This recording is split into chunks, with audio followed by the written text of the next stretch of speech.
to pursue happiness in their ancient homeland as free men and women.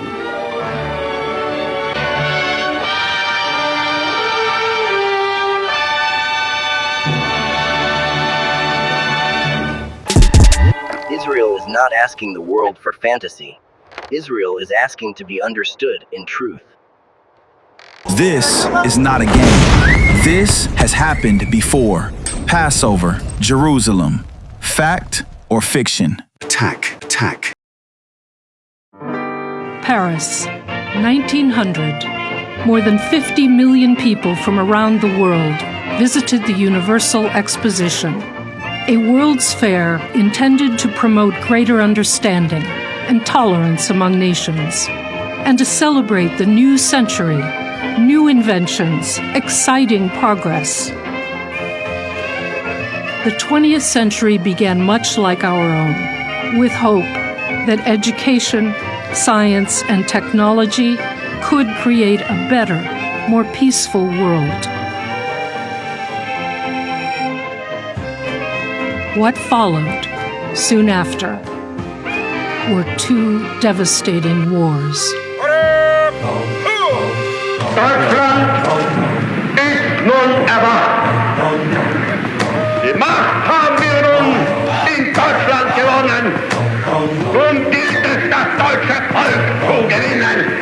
All civil servants, including teachers and police, members of parliament and the judiciary, swore an oath of loyalty, not to any constitution, but to Hitler as Führer of the German nation.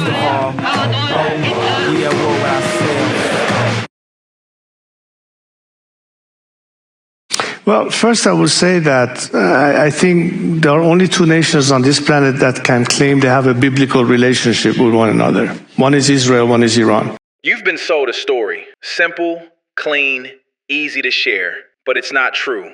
This didn't begin in 1948, and it doesn't end on social media. While you post, rockets are aimed at civilians. While you protest, terror is funded, trained, and repeated. You call it resistance, but ask yourself, why does it always target the innocent? This isn't politics. This is truth versus the story you were given. You may conquer the land. You may slaughter the people. That is not the end. We will rise again. The day Rome falls, there will be a shout of freedom such as the world has never heard before. And maybe that's what this is really about. Not just history, not just headlines, but memory. Because this story, it didn't start with me.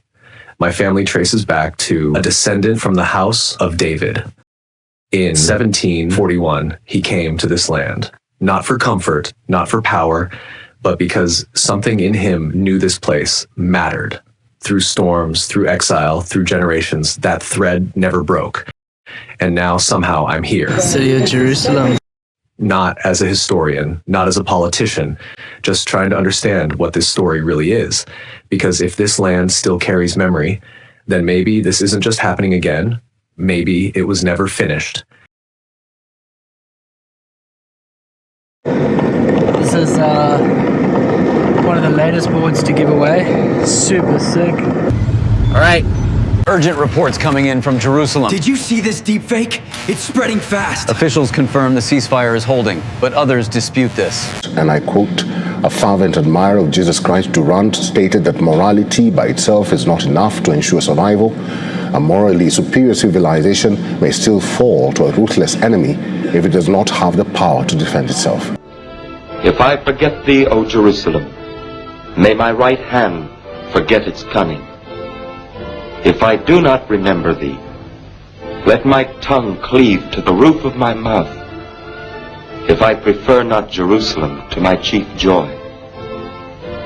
For Zion's sake I will not hold my peace, and for Jerusalem's sake I will not rest until the righteousness thereof go forth as brightness, and the salvation thereof as a lamp that burneth.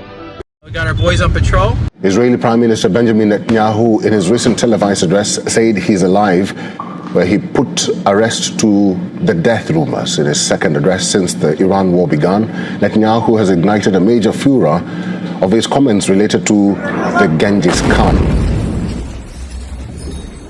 Netanyahu referenced Jesus Christ and the Genghis Khan while speaking on the ongoing Iran war. The remarks came during his first English language press conference since the war began.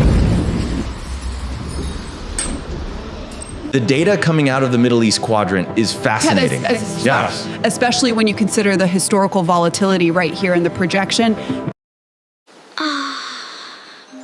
In a world of kingdoms, storms, and whispered prayers, there lived a boy who was different. He was called an Eliui. No. A prodigy. He was Rabbi Elazar Rokach, a descendant of the house of King David.